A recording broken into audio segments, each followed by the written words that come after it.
আসসালামু আলাইকুম রহমতুল্লাহি ওবরকাতুহু। সম্মানিত দর্শক, প্রধানমন্ত্রী হিসেবে তারেক রহমান একটি সরকারি বাসভবনে তিনি বসবাস করবেন সপরিবারে, এবং তার সেই বসবাসের যাবতীয় খরচ রাষ্ট্র বহন করবে। ইতিপূর্বে প্রধানমন্ত্রীর জন্য নির্ধারিত বাসভবন ছিল গণভবন।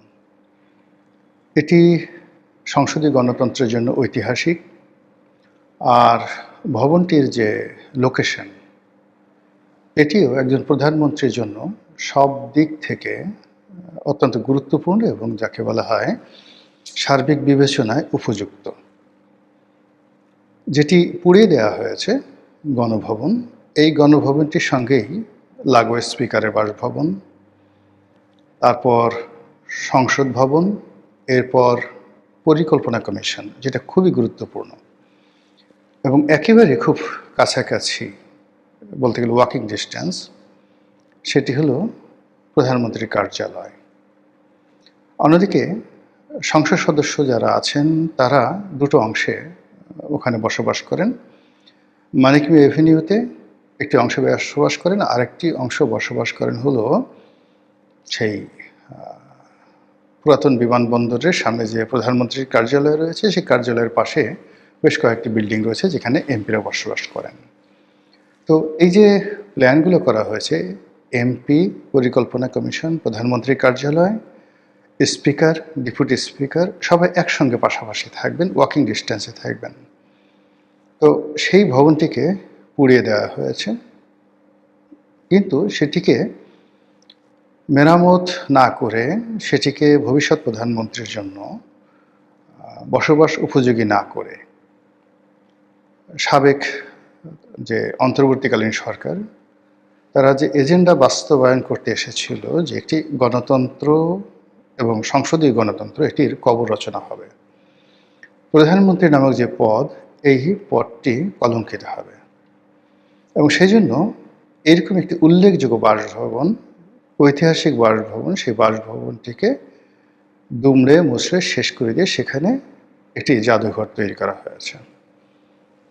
এত বিশাল জায়গা, সেখানে একটি জাদুঘর যদি তৈরি করতে হতো, তাহলে সেই ভবনের সামনের কিছু অংশ, পেছনের কিছু অংশ, বা যে কোনো জায়গায় একটা ত্রিভুজ আকৃতির 2-4 বিঘা জমি নিয়ে একটা সুন্দর সেই জাদুঘর সেখানে তৈরি হতে পারতো, এবং সেই জাদুঘর যদি তৈরি হতো, ওখানে বসবাসরত যারা প্রধানমন্ত্রী ভবিষ্যতে আসবেন বা বর্তমানে আছেন তাদের জন্য ওটা একটা সাইকোলজিক্যাল ট্রিটমেন্ট হতো, যে আমরা যদি শেখ হাসিনার মতো এরকম করি, তাহলে এই বাড়ির সম্মুখ সারিতে বা দক্ষিণ প্রান্তে, উত্তর প্রান্তে যে জাদুঘরটি আছে, সেই জাদুঘরটিতে যা কিছু সংরক্ষিত রয়েছে সেগুলো আমার জন্য প্রযোজ্য হবে।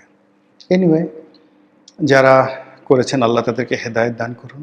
ইতিহাস কখনো থেমে থাকে না, ঐতিহ্য কখনো বন্ধ করে রাখা যায় না। তো সেই অর্থে জনাব তারেক রহমান সাহেব প্রধানমন্ত্রী হওয়ার পর তিনি একটি সুরক্ষিত বাসভবন, সুন্দরতম বাসভবন এখানে বসবাস করবেন, এটা তার নসিবে হলো না। দ্বিতীয়ত হলো যে এই গণভবনে অনেকটা জিদ করে বা কী কারণে বেশি সময় বসবাস করেননি বঙ্গবন্ধু। তিনি এখন তারেক রহমান সাহেব যে কাজটি করতে যাচ্ছেন, ঠিক একইভাবে তিনি খুব স্বল্প পরিমাণ সিকিউরিটি নিয়ে তার যে বাসভবন 32 নম্বরে তিনি ছিলেন। তো 32 নম্বরে থাকার খেসারত তাকে কীভাবে দিতে হয়েছে, এটা ইতিহাস সবাই জানেন। তারেক রহমান সাহেব এখন যেখানে আছেন, তার যে বাড়ি, এই বাড়িটা নিয়েও কিন্তু নানা রকম যাকে বলা হয় কুফার কাহিনী আছে। কুফার কাহিনী কিভাবে আছে আমি আপনাকে বলি। কুফা মানে অভিশাপের কাহিনী আছে।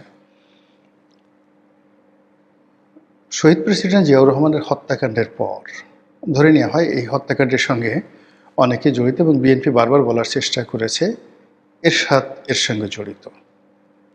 সত্য মিথ্যা আমরা জানি না, কিন্তু বাস্তবতা হলো যে এরশাদ বিএনপিকে তোয়াজ করার জন্য, তদবির করার জন্য দুটো বাড়ি তাকে দিয়েছিল বেগম খালেদা জিয়াকে। একটি বাড়ি হলো মইনুল রোডে ক্যান্টনমেন্টের মধ্যে, আর একটা বাড়ি হলো এই যে এখন যে বাড়িতে আছেন তারেক রহমান সাহেব। দেওয়া হয়েছিল এই উদ্দেশ্যে যে একটা বাড়িতে থাকবেন আর একটা বাড়ি ভাড়া দেওয়া হবে। তো যে বাড়িতে বেগম জিয়া থাকতেন সেই বাড়িটা যেভাবে ভেঙে চুরে দুমড়ে দেওয়া হয়েছে, এটা রীতিমতো একটা অভিশাপ। অভিশাপ এই অর্থে যে আপনি যে কোনো অবৈধ জিনিস বা অবৈধ দান, অবৈধ অনুদান গ্রহণ করেন, যেভাবেই করেন না কেন ওটা কখনো বরকত নিয়ে আসে না। আর আমার বাবাকে যদি কেউ খুন করেন বা আমার পরিবারের উপর জুলুম অত্যাচার করেন, তারপর যদি আবার আমাকে সে উপহার দেওয়া হয়, সে উপহার আমার জন্য কতটা বুমেরাং হতে পারে এটা ইতিহাসে লেখা রয়েছে।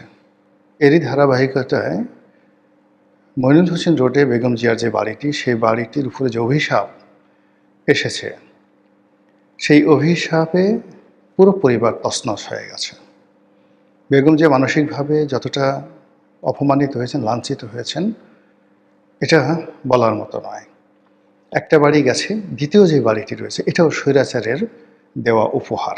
1 টাকার বিনিময়ে রাষ্ট্র এই বাড়িটি তাকে দিয়েছে। ফলে এই বাড়িতে তারেক রহমান সাহেবের যে অবস্থান, এটা আমার কাছে বরকতময় মনে হচ্ছে না।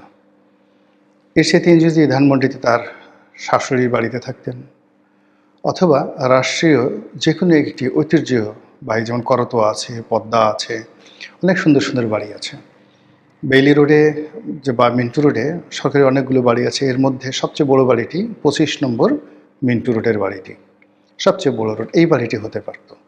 কিন্তু সেখানে না থেকে তিনি কেন এরকম স্বৈরাচারের দেওয়া একটি উপহার, যেটি সঙ্গত কারণেই অভিশপ্ত হবে, এখানে কোনো বরকত আসবে না, সেই বাড়িতে তিনি থাকার কেন সিদ্ধান্ত নিলেন, এটা আমি বুঝি না। আমি নিজে দেখা যাচ্ছে যে আধুনিক হওয়ার চেষ্টা করি, কিন্তু তারপরেও মনের অজান্তে জাদু বিদ্যা, বান টোনা, কালো জাদু ইত্যাদি অনেকগুলো বিষয়, শয়তান ভূত প্রেত, এগুলোর সত্যতা বিশ্বাস না করলেও অবিশ্বাস করার কোনো কারণ নেই, কোনো কারণ নেই। প্রতিটি ধর্মগ্রন্থে এই বিষয়ে স্পষ্ট তথ্য প্রমাণ সহকারে বলা হয়েছে।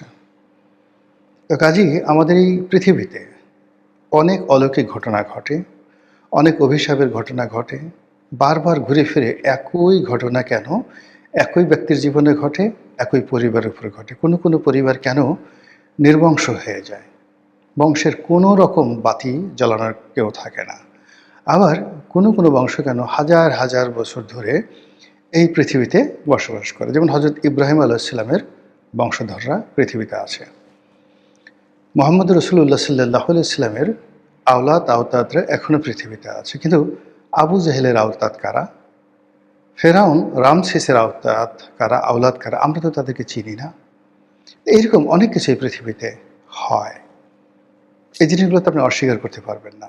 অনেকগুলো ভূমি রয়েছে খুবই বরকতময়। এই যে ধরেন ইসরায়েল যে জায়গাটি, কেন এই জায়গাটিতে বারবার এরকম হচ্ছে, হাজার হাজার বছর ধরে, 5000 বছর ধরে শুধু এইরকমই হচ্ছে, ঘুরে ফিরে, মানে মৌচাকের কাছে যেভাবে মৌমাছি যায়, সারা পৃথিবীর মানুষ আকর্ষণ, প্রেম, ভালোবাসা সব কিছু কেন এই ভূমিটিকে কেন্দ্র করে, জেরুজালেমকে কেন্দ্র করে হয়। আবার পৃথিবী সৃষ্টির পরে সব কিছু কেন ইরানকে কেন্দ্র করে হয়। আবার কেয়ামত হওয়ার পরে কেয়ামতের যে হাসর নসরের ময়দান, এটাও এই ইরানের এই ভূমিতে, দ্য পার্সিয়ান যে ল্যান্ড, এখানে হবে। কেন বলেন তো? বাংলাদেশে কেন হলো না? ইরানে কেন হবে? এই ইরান নিয়ে এত যুদ্ধ কেন? আলেকজান্ডার কেন সেখানে যাবে? আলেকজান্ডার কেন ঢাকায় এলেন না, সোনারগাঁয়ে এলেন না, আমার গলা চিপে কেন গেলেন না?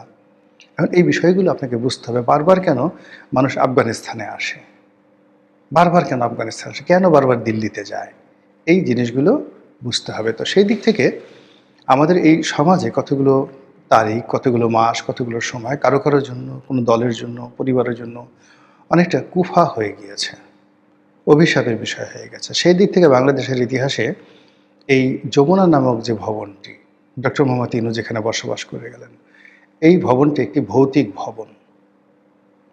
এখানে ভূত আছে, এখানে জিন আছে, এখানে কালো জাদুর যে সকল উপকরণ সব এখানে উপস্থিত।